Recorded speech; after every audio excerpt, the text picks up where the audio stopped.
ះរបស់យើងគឺយើង follow ទៅតាម concept open floor កំបាញ់ចូលគ្នារវាងបន្ទប់ទទួលភ្ញៀវកន្លែងទទួលទានអាហារហើយនឹងចក្រានបាយឲ្យវានៅក្នុងលំហមួយដើម្បីងាយស្រួលក្នុងការប្រើប្រាស់ក្នុងការប្រស័យទាក់ទងគ្នាបានល្អវិឡាឆ្នើមគឺយើងយកបន្ទប់ទទួលភ្ញៀវយកទៅដាក់នៅខាងមុខតែវាជាទីតាំងដ៏ល្អមួយសម្រាប់ទទួលស្វាគមន៍នៅពេលដែលយើងចូលមកផ្ទះដំបូងហើយបន្ទប់ទទួលភ្ញៀវនោះគឺយើងបានរៀបចំវាឡើងដោយមានការ design ពីដើមនៅខ្ពស់ការបើកប្រអួចធំដើម្បីទទួលយក environment ពីខាងក្រៅពោះនៅជុំផ្ទះយើងនោះគឺវាសិតតែស្រួលអញ្ចឹងគឺយើងត្រូវតែបើកប្រអួចដើម្បីឲ្យបន្ទប់របស់យើងនោះទទួលបានពន្លឺហើយនឹងទិដ្ឋភាពពីខាងក្រៅគ្រប់គ្រាន់ចូលមកក្នុងបន្ទប់នៅក្នុងផ្ទះរបស់យើ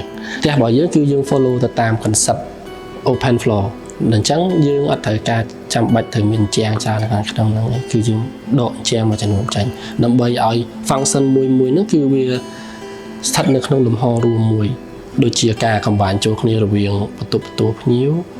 កន្លែងទទួលទានអាហារហើយនឹងចក្រានបាយឲ្យវានៅក្នុងលំហមួយដើម្បីងាយស្រួលក្នុងការប្រើប្រាស់ក្នុងការប្រស័យទាក់ទងគ្នាបានល្អសម្រាប់បន្ទប់ទទួលទានអាហារគឺវាមានលក្ខណៈពិសេសមួយត្រង់ថាវានៅជិតកន្លែងដែលយើងចម្អិនអាហារហើយគឺវានៅជាប់ជាមួយនឹងសួនក្រោយផ្ទះទៀតដោយយើងអាចមើលឃើញវាបានតាមរយៈកញ្ចក់ប្អួយធំនៅក្នុងក្រោយផ្ទះហ្នឹងព្រោះយើងមិនមែនថាយើងធ្វើបន្ទប់ទទួលទានអាហារហើយឲ្យវានៅក្នុងបន្ទប់មួយគ្មានខ្យល់គ្មានពន្លឺគ្រប់គ្រាន់ទេយើងចង់ឲ្យវាទទួលបានទិដ្ឋភាពនិង environment ពីខាងក្រៅចូលមកក្នុងផ្ទះយើងបានច្រើន